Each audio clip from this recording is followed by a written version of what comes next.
लड़ीवार कथा राम कली की वार आप जी सरवण कर रहे हो। भाई सत्ता जी भाई बलवंड जी की उच्चारण की हुई वार है। चार पौड़ियां आपां पिछे इस पावन वार दियां सरवण कीतियां हन। पंजवीं पौड़ी प्रारंभ हो रही है। भाई सत्ता जी ये पौड़ी उच्चारण कर रहे ने। सरवण करन तो पहला गुरु चरना विच अपनियां हाजरियां लवाउंदे आखीए जी सतनाम श्री वाहेगुरु साहिब जी। फेर वसाया फेर आना सतगुर खाडूर। कहंदे जिस वक्त करतारपुर साहब दी धरती ते सतगुरु गुरु नानक साहब जी ने गुरु अंगद देव साहब जी नूं गुरियाई दित्ती ते हुक्म कीता कि तुसीं श्री करतारपुर साहब छड्ड के अपने नगर खडूर साहब चले जाओ, क्योंकि गुरु नानक पातशाह जानते सन कि जिहड़ा नगर है इहदे विच बाबा श्री चंद जी लखमी दास जी ने निवास रखना।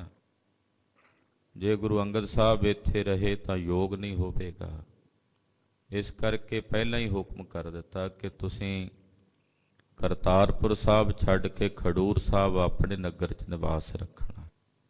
भाई गुरदास साहब जी लिखते हैं दिता छड़ करतारपुर। गुरु अंगद साहब जी जदों गुरु होए तां करतारपुर साहब छड्ड के खडूर साहब आ गए। ओहदा जिक्र इत्थे भाई सत्ता जी कर रहे ने। फेर वसाया फेर आण। फेरू आण दा मतलब बाबे फेरू मल दे पुत्र, बाबे फेरू मल दे साहिबजादे। गुरु अंगद साहब जी दे पिता जी दा नाम सी बाबा फेरू मल जी। बाबा फेरू मल जी भी बहुत उच्ची अवस्था दे साधक सन, धर्मी बिरती दे मालक सन। खडूर साहब विखे निवास रखते सी।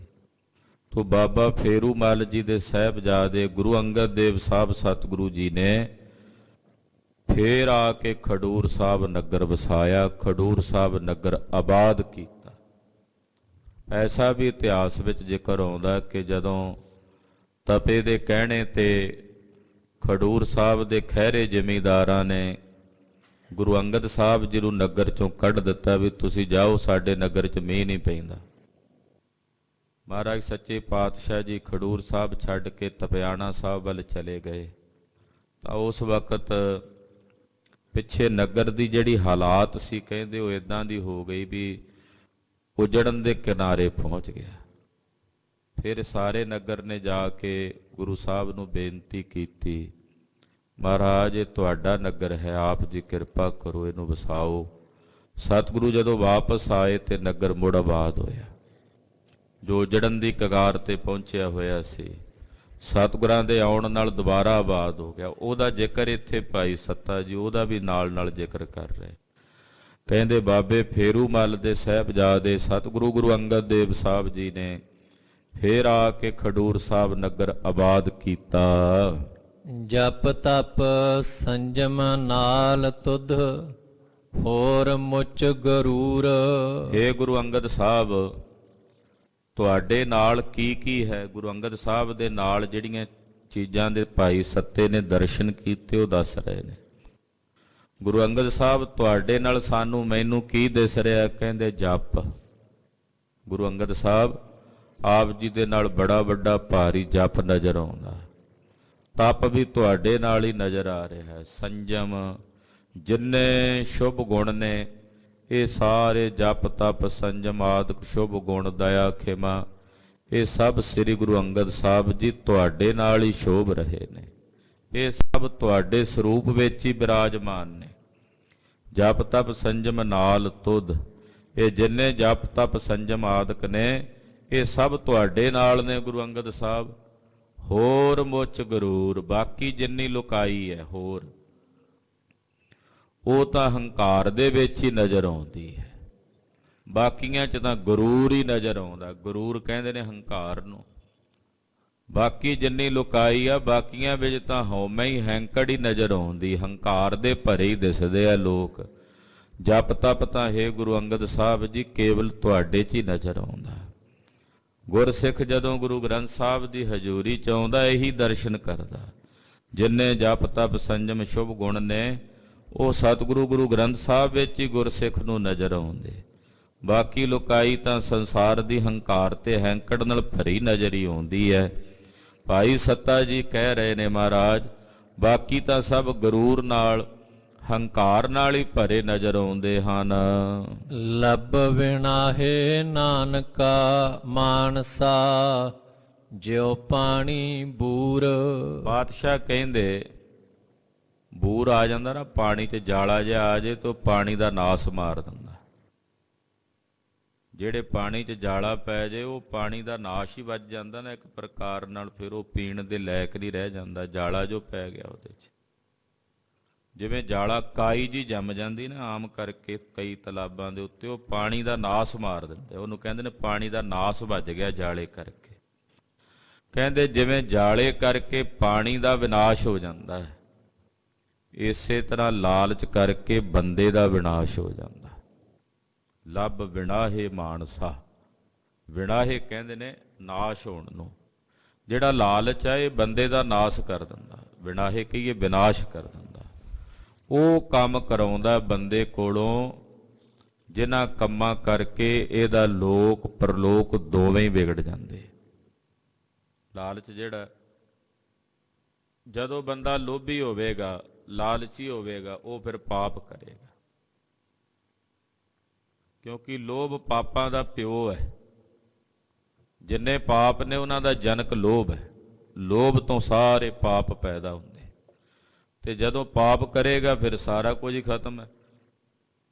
ਨਾ ਇਹ ਲੋਕ ਸਫਲ ਰਹਿਣਾ ਨਾ ਪਰਲੋਕ, ਦੋਵੇਂ ਹੀ ਲੋਕ ਪਰਲੋਕ ਦੋਵੇਂ ਹੀ ਵਿਗੜ ਜਾਣਗੇ। ਇਸ ਕਰਕੇ ਭਾਈ ਸੱਤਾ ਜੀ ਕਹਿੰਦੇ ਕਿ ਜਿਵੇਂ ਪਾਣੀ ਨੂੰ ਜਾਲਾ ਖਤਮ ਕਰ ਦਿੰਦਾ ਹੈ ਇਸੇ ਤਰ੍ਹਾਂ ਜਿਹੜਾ ਲਾਲਚ ਹੈ ਉਹ ਬੰਦੇ ਦਾ ਵਿਨਾਸ਼ ਕਰ ਦਿੰਦਾ। ਇਹਦੇ ਸਾਰੇ ਸ਼ੁਭ ਗੁਣ ਖਤਮ ਹੋ ਜਾਂਦੇ ਨੇ ਲਾਲਚ ਕਰਕੇ, ਲੋਭ ਕਰਕੇ। ਵਰਿਆ ਦਰਗਹ ਗੁਰੂ ਕੀ ਕੁਦਰਤੀ ਨੂਰ। ਵਰਿਆ ਦਾ ਮਤਲਬ ਵਰਨਾ, ਜਿਵੇਂ ਕਹਿੰਦੇ ਨੇ ਮੀਂਹ ਵਰਦਾ। ਕਹਿੰਦੇ ਹੇ ਵਾਹਿਗੁਰੂ ਉਸ ਕੁਦਰਤੀ ਅਕਾਲ ਪੁਰਖ ਪਰਮੇਸ਼ਰ ਦੇ ਘਰ ਦਾ ਜਿਹੜਾ ਨੂਰ ਹੈ, ਹੇ ਗੁਰੂ ਅੰਗਦ ਦੇਵ ਸਾਹਿਬ ਉਹ ਤੁਹਾਡੀ ਦਰਗਾਹ ਵਿੱਚ ਤੁਹਾਡੇ ਸਰੂਪ ਦੇ ਵਿੱਚ ਵਰ ਰਿਹਾ। ਯਾਨੀ ਕਿ ਅਕਾਲ ਪੁਰਖ ਦਾ ਨੂਰ, ਪਰਮੇਸ਼ਰ ਦੀ ਜੋਤ, ਗੁਰੂ ਨਾਨਕ ਸਾਹਿਬ ਦਾ ਨੂਰ, ਉਹਨਾਂ ਦੀ ਜੋਤ ਹੇ ਗੁਰੂ ਅੰਗਦ ਸਾਹਿਬ ਜੀ ਤੁਹਾਡੇ ਦਰਬਾਰ ਵਿੱਚ ਤੁਹਾਡੇ 'ਚ ਨਜ਼ਰ ਆ ਰਹੀ, ਤੁਹਾਡੇ ਤੇ ਉਹ ਨੂਰ ਵਰ ਰਿਹਾ। ਜਿਵੇਂ ਕਹਿੰਦੇ ਨੇ ਵੀ ਡੁੱਲ ਡੁੱਲ ਪੈਂਦਾ ਨੂਰ। ਕਿਹੜਾ ਨੂਰ? ਅਕਾਲ ਪੁਰਖ ਵਾਹਿਗੁਰੂ ਪਰਮੇਸ਼ਰ ਦੇ ਘਰ ਦਾ ਨੂਰ, ਪਰਮੇਸ਼ਰ ਦੇ ਸਰੂਪ ਦਾ ਨੂਰ, ਉਹ ਤੁਹਾਡੇ ਸਰੂਪ ਦੇ ਵਿੱਚੋਂ ਡੁੱਲ ਡੁੱਲ ਪੈਂਦਾ, ਵਰ ਰਿਹਾ ਹੈ। ਜਿਤ ਸੁਹਾਥ ਨਾ ਲੱਭਈ ਤੂੰ ਉਹ ਠਰੂਰ। ਮਹਾਰਾਜ ਤੂੰ ਉਹ ਠੰਡਾ ਸ਼ੀਤਲ ਸਮੁੰਦਰ ਹੈ, ਠਰੂਰ ਠੰਡਾ ਠਾਰ ਸ਼ੀਤਲ ਸਮੁੰਦਰ ਹੋ ਗੁਰੂ ਅੰਗਦ ਦੇਵ ਸਾਹਿਬ ਜੀ। ਤੁਸੀਂ ਉਹ ਸ਼ੀਤਲ ਤੇ ਠੰਡੇ ਸਮੁੰਦਰ ਹੋ ਕਿ ਜਿਸ ਦੀ ਥੋ ਨਹੀਂ ਪਾਈ ਜਾ ਸਕਦੀ, ਜਿਸ ਦਾ ਅੰਤ ਨਹੀਂ ਪਾਇਆ ਜਾ ਸਕਦਾ।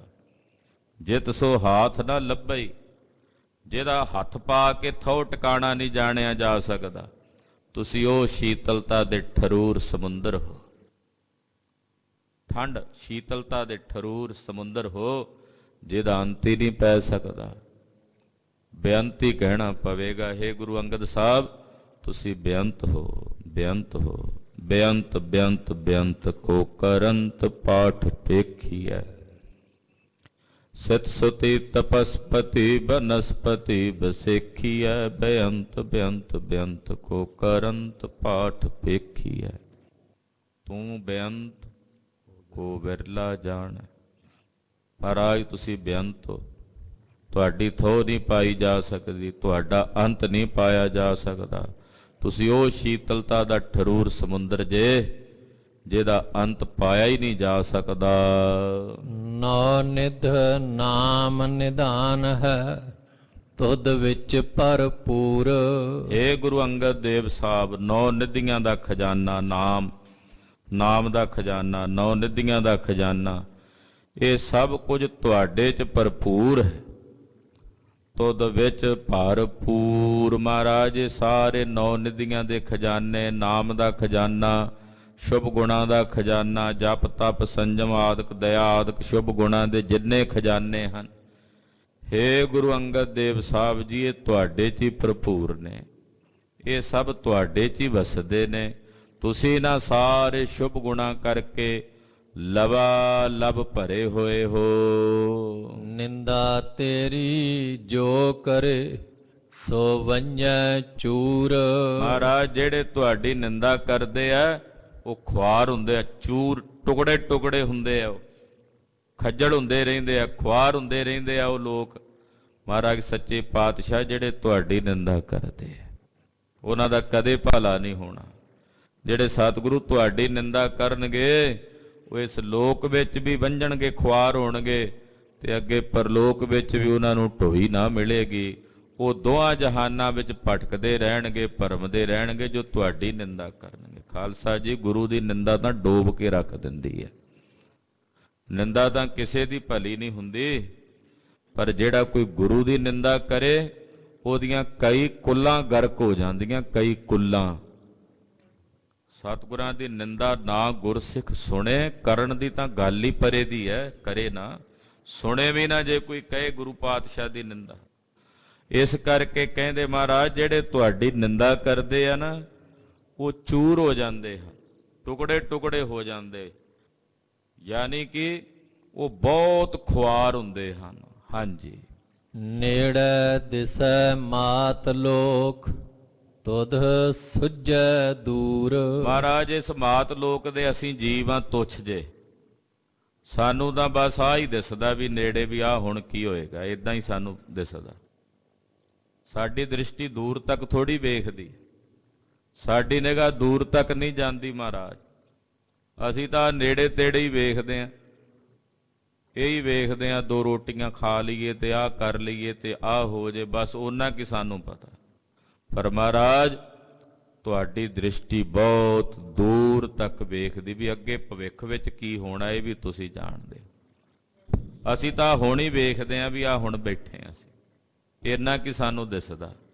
ਪਰ ਤੁਸੀਂ ਤੁਧ ਸੁਝੈ ਦੂਰ, ਮਹਾਰਾਜ ਤੁਹਾਨੂੰ ਤਾਂ ਬਹੁਤ ਦੂਰ ਤੱਕ ਸੁਝਦਾ। ਤੁਸੀਂ ਤਾਂ ਬ੍ਰਹਮਾਕਾਰ ਬਿਰਤੀ ਨੂੰ ਜਾਣਦਿਆਂ ਹੋਇਆਂ ਬ੍ਰਹਮ ਹੀ ਬ੍ਰਹਮ ਵੇਖਦੇ ਹੋ, ਸਾਨੂੰ ਬਸ ਆਹ ਮਾਤ ਲੋਕ ਹੀ ਦਿਸਦਾ। ਆਲੇ ਦੁਆਲੇ ਦੇ ਰਿਸ਼ਤੇਦਾਰ, ਸਾਕ ਸਰਬੰਧੀ ਆ ਦੁਨੀਆ ਦੇ ਪਦਾਰਥ ਹੀ ਕੁਝ ਦਿਸਦਾ, ਇਸ ਤੋਂ ਪਰੇ ਜੋ ਕੁਝ ਹੈ ਉਹ ਸਾਨੂੰ ਨਹੀਂ ਦਿਸਦਾ। ਪਰ ਮਹਾਰਾਜ ਤੁਸੀਂ ਸਭ ਕੁਝ ਵੇਖਦੇ ਹੋ ਦੂਰ ਤੱਕ, ਜਿੱਥੇ ਸਾਡੀ ਦ੍ਰਿਸ਼ਟੀ ਨਹੀਂ ਜਾਂਦੀ, ਜਿੱਥੇ ਸਾਡੀ ਨਿਗਾਹ ਨਹੀਂ ਪੁੱਜਦੀ, ਮਹਾਰਾਜ ਤੁਸੀਂ ਉੱਥੇ ਤੱਕ ਵੇਖਦੇ ਹੋ। ਇਹੋ ਜੀ ਤੁਹਾਡੀ ਗਹਿਰ ਗੰਭੀਰ ਦ੍ਰਿਸ਼ਟੀ ਹੈ, ਦੂਰ ਤੱਕ ਵੇਖਦੇ ਹੋ, ਸਰਬਾਗੋ।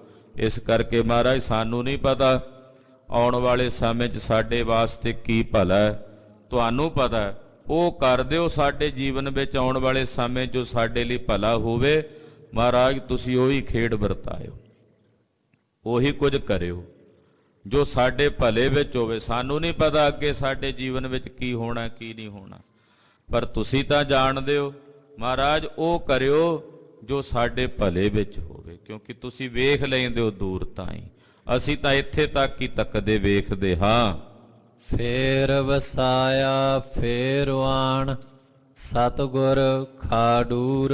ਕਹਿੰਦੇ ਫੇਰ ਬਾਬਾ ਲਹਿਣਾ ਜੀ ਨੇ, ਧੰਨ ਗੁਰੂ ਅੰਗਦ ਦੇਵ ਸਾਹਿਬ ਜੀ ਨੇ, ਜੋ ਬਾਬਾ ਫੇਰੂ ਮੱਲ ਦੇ ਸਾਹਿਬਜ਼ਾਦੇ ਨੇ, ਤਿਨਾਂ ਨੇ ਖਡੂਰ ਸਾਹਿਬ ਨਗਰ ਆ ਕੇ ਆਬਾਦ ਕੀਤਾ, ਖਡੂਰ ਸਾਹਿਬ ਨਗਰ ਨੂੰ ਆ ਕੇ ਵਸਾਇਆ, ਔਰ ਬੇਅੰਤ ਜੀਵਾਂ ਦਾ ਭਲਾ ਸ੍ਰੀ ਖਡੂਰ ਸਾਹਿਬ ਦੀ ਧਰਤੀ ਤੇ ਕੀਤਾ।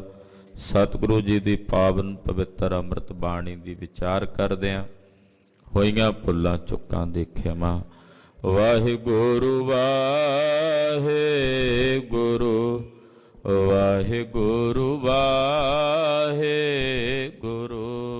ਵਾਹਿਗੁਰੂ ਵਾਹਿਗੁਰੂ ਵਾਹਿਗੁਰੂ ਵਾਹਿਗੁਰੂ ਵਾਹਿਗੁਰੂ ਵਾਹਿਗੁਰੂ ਵਾਹਿਗੁਰੂ ਵਾਹਿਗੁਰੂ ਵਾਹਿਗੁਰੂ ਵਾਹਿਗੁਰੂ